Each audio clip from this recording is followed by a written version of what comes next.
আন্তর্জাতিক টেস্ট ক্রিকেটে কিংবা লঙ্গার ভার্সনের ঘরোয়া ম্যাচগুলো সাধারণত লাল বলেই খেলা হয়ে থাকে, আর এই ম্যাচগুলো খেলা হয় দিনের আলোতে।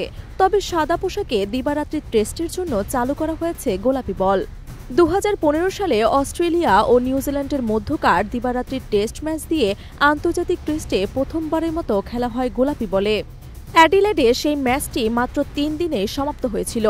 অল্প রানের রোমাঞ্চকর সেই ম্যাচে কিউইদের 3 উইকেটে হারিয়েছিল স্বাগতিক অস্ট্রেলিয়া। গোলাপি বলের টেস্টগুলো সাধারণত লো স্কোরিং হয়ে থাকে, কারণ গোলাপি বলে ব্যাটারদের চেয়ে বোলাররা বেশি সুবিধা পান। এ কারণেই টেস্টের নির্ধারিত 5 দিনের বেশ আগেই ম্যাচ শেষ হয়ে যায়। কিন্তু কেন গোলাপি বলে ব্যাটারদের চেয়ে বোলাররা বেশি সুবিধা পান? লাল ও গোলাপি বলের পার্থক্যটা কী? লাল ও গোলাপি বলের মধ্যে সবচেয়ে বড় পার্থক্য হল এর উপরিভাগের আবরণে। লাল বলের তুলনায় গোলাপি বলের স্তর বেশি মোটা।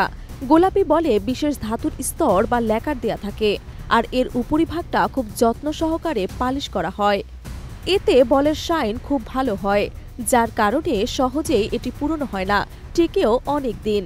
গোলাপি বলের এসব বিশেষত্বর কারণ বলে সুইং বেশি হয়। তাছাড়া এর স্থায়িত্ব বেশি হওয়ায় দীর্ঘক্ষণ বল করলেও নতুনের মতোই আচরণ করে, আর কারণেই ব্যাটারদের চেয়ে বোলাররা বেশি সুবিধা পেয়ে থাকেন।